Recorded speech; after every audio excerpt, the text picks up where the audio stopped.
వికారాబాద్ జిల్లాలో అధికారులపై దాడికి పాల్పడిన వారిని కఠినంగా శిక్షించాలని సిద్దిపేట జిల్లా టీఎన్జీఓ అధ్యక్షులు గ్యాదర్ పరమేశ్వర్ డిమాండ్ చేశారు. అధికారులు ప్రజలకు మధ్య వారధిగా పనిచేస్తారని అన్నారు.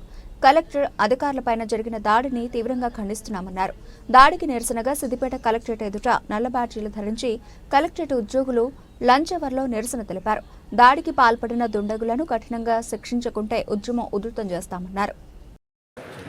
చెండికిచెల్ల అనే గ్రామంలో సభ ఏర్పాటు చేస్తే ఆ సభలో గౌరవ కలెక్టర్ గారు, స్థానిక సిబ్బంది, మన డిపార్ట్మెంట్కి సంబంధించిన గవర్నమెంట్ అధికారులందరూ కూడా పార్టిసిపేట్ చేసి అందులో భాగం కొంతమంది దుండగులు అధికారుల మీద దాడి చేయడం చాలా హేయమైన చర్య.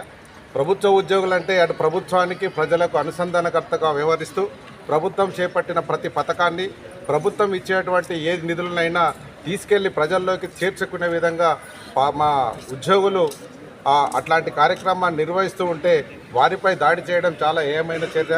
ఎందుకంటే ఉద్యోగుల మీద దాడి చేస్తే ప్రభుత్వం మీద దాడి చేసినట్టే లెక్క. ఎందుకంటే మేము ఉదయం నుంచి సాయంత్రం వరకు అనునిత్యం పనిచేస్తూ తెలంగాణ సాధించుకున్న నుంచి నేటి వరకు బంగారు తెలంగాణ కోసం అనునిత్యం ప్రయత్నం చేస్తూ అనుకున్న 8 గంటల కంటే అదనంగా 2 నుంచి 4, 5, 8 గంటలు కూడా అదనంగా పనిచేస్తున్నటువంటి సిబ్బందిపైన దాడి చేయడం చాలా మూర్ఖమైన చర్య. దాడి చేసిన దుండగులను కఠినంగా శిక్షించాలి. ఇలాంటిది పునరావృతం అయితే ఉద్యోగులందరూ ముక్తకంఠంతో ఏకమై పూర్తిగా ప్రభుత్వ విధులనే పక్కన పెట్టి రోడ్డు మీదకి రావాల్సిన పరిస్థితి వస్తుంది. అలాంటి సందర్భంగా వస్తే ప్రజలకు చాలా ఇబ్బందులు ఏర్పడతాయి. కనుక ప్రభుత్వ అధికారులపైన దాడిని తీవ్రంగా ఖండిస్తున్నాం. అందులో భాగంగా ఈ లంచ్ అవర్ డెమాన్స్ట్రేషన్లో పార్టిసిపేట్ చేయడం జరిగింది. వచ్చిన ఉద్యోగిని సోదరులందరికీ కూడా ధన్యవాదాలు. ఇంకా ఫ్యూచర్లో భవిష్యత్తులో కూడా ఉద్యోగులపైన ఎలాంటి దాడులకు ఒకవేళ పాల్పడ్డా వారిని వదిలే విధంగా లేకుండా వాళ్ళని కఠినంగా శిక్షించాల్సిన అవసరం ఎంతైనా ఉంటుంది. ఈ తదనంతరం గౌరవ కలెక్టర్ గారు కలిసి వారికి కూడా రిప్రజెంటేషన్ ఇవ్వడం జరుగుతుంది. వచ్చిన మీడియా మిత్రులందరికీ కూడా నమస్కారం.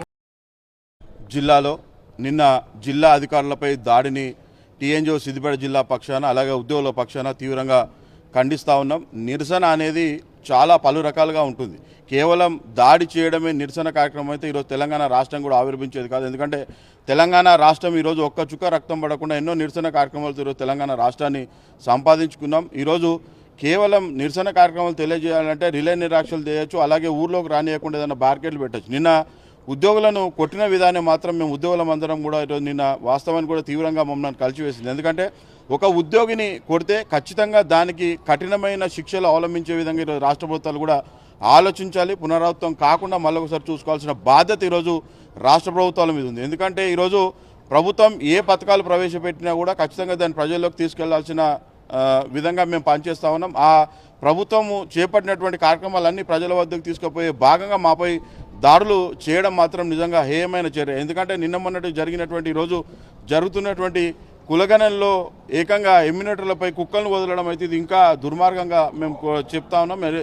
ఏది ఏమైనా భవిష్యత్తులో డాక్టర్ల మీద దాడి జరిగితే ఎలాగైతే స్పెషల్ చట్టాలు ఉన్నాయో ప్రభుత్వ ఉద్యోగులపై మీద దాడి జరిగితే ఖచ్చితంగా వాళ్ళ సీట్లలో తిడితే ఖచ్చితంగా వాళ్ళందరికీ కూడా శిక్ష విధించే విధంగా ఖచ్చితంగా ప్రత్యేకమైన చట్టాలు రూపొందించాలని చెప్పేసి మేము సిద్దిపేట టీఎన్జీఓ పక్షాన కోరుతా ఉన్నాం. కంపల్సరీ భవిష్యత్తులో కూడా మరి ఇంకోసారి ఎప్పుడైనా దాడి జరిగితే మాత్రం ఈ దాడులు జరగకుండా చూసుకోవాల్సిన బాధ్యత కూడా ఈరోజు ప్రభుత్వం పక్షాన ఉందని చెప్పి కూడా మేము తెలియజేస్తూ ఖచ్చితంగా ఈ నిరసన కార్యక్రమాన్ని రాష్ట్ర వ్యాప్తంగా తీసుకుంటాం. భవిష్యత్తులో ఇంకేదైనా జరిగితే మాత్రం మేము సమ్మె కూడా వెనుకాడమని చెప్పేసి కూడా తెలియజేస్తాం.